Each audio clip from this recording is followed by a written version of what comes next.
예, 그런데 이렇게 미중 간의 긴장이 커지면서 일각에서 또 흘러나오는 얘기가 바로 미국의 선제 타격론, 이로 인한 8월 한반도 위기설입니다. 지난 4월에도 한 차례 나왔었던 주장이죠. 과연 현실성이 있는 것인지 어제 출연했던 정세현 전 장관은 없다라고 단언했는데 오늘 이 문제를 잠깐 좀 이지은 기자와 함께 따져보도록 하겠습니다. 예. 미국의 선제 타격론은 북한의 추가 도발 움직임과도 관련이 있죠. 물론 북한의 움직임이 우선 어떻습니까? 네, 북한이 곧 잠수함 발사 탄도미사일 SLBM을 곧 시험 발사할 것이라는 그런 가능성이 제기되고 있습니다. 예. 북한이 엊그제 심포 조선소에서 콜드론치, 그러니까 이 잠수함에 손상이 가지 않게 미사일을 공중으로 밀어 올린 뒤에 엔진을 점화시켜서 발사하는 시험을 진행하는 것으로 알려졌습니다.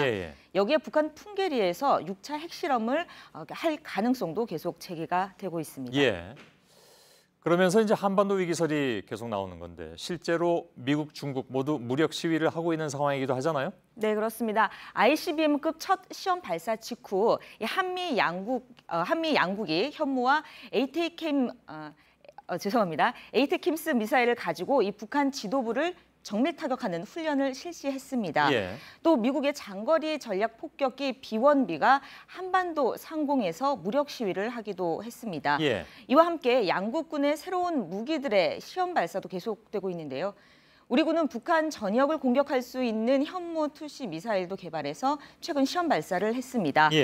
내일은 미국이 ICBM인 미니트맨 3를 시험 발사할 예정이라고 합니다. 자, 이렇게 군사적 옵션을 대통령의 선택지에 올릴 것이다. 그러니까 정밀 타격이든 뭐든 선택지에 올릴 수 있다, 이런 얘기가 계속 나오는 그런 상황인데, 근데 선제 타격론은 좀 다른 얘기인데 백악관 입장은 어떻습니까? 네, 백악관에서도 이 기자들의 질문이 상당히 많았습니다. 정확한 입장을 얘기하지는 않았지만 선제 타격도 고려 대상이냐고 물었는데 이것에 대해서 이 군사적인 행동에 대해서 사전에 밝힐 수는 없다고 하면서도 이 모든 방안이 검토 대상이라고 했습니다. 이런 식의 그 언급은 과거에도 있기는 했는데 다만 최근 미국 내에서 나오는 강경론에 더해지면서 위기감이 고조되는 건 분명해 보입니다.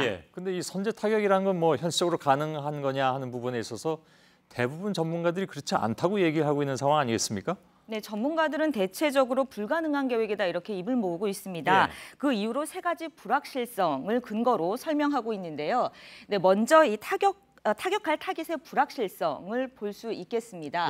그러니까 핵시설이나 김정은 위원장이 어디에 있는지 정확히 알지 못하면 공격하기 어렵다는 겁니다. 두 번째는 보복 반격의 불확실성.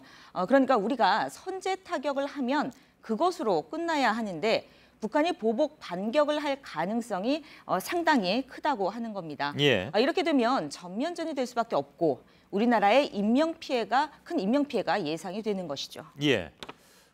여태까지 나왔던 얘기는 이라크나 시리아하고는 상황이 다르기 때문에 이렇게 쉽게 미국이 움직일 수는 없다라는 얘기는 나왔는데 또 다른 불확실성이 있다면 뭡니까? 한 가지만 더 얘기하고 끝내죠. 네, 마지막으로 중국 개입 여부의 불확실성입니다.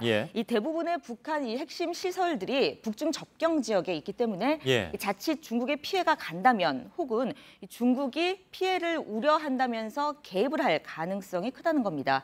그것은 이른바 핀셋 공습이 아니라 G2의 충돌이 되는 거라는 얘기입니다. 알겠습니다. 여기까지만 듣겠습니다. 이지은 기자였습니다.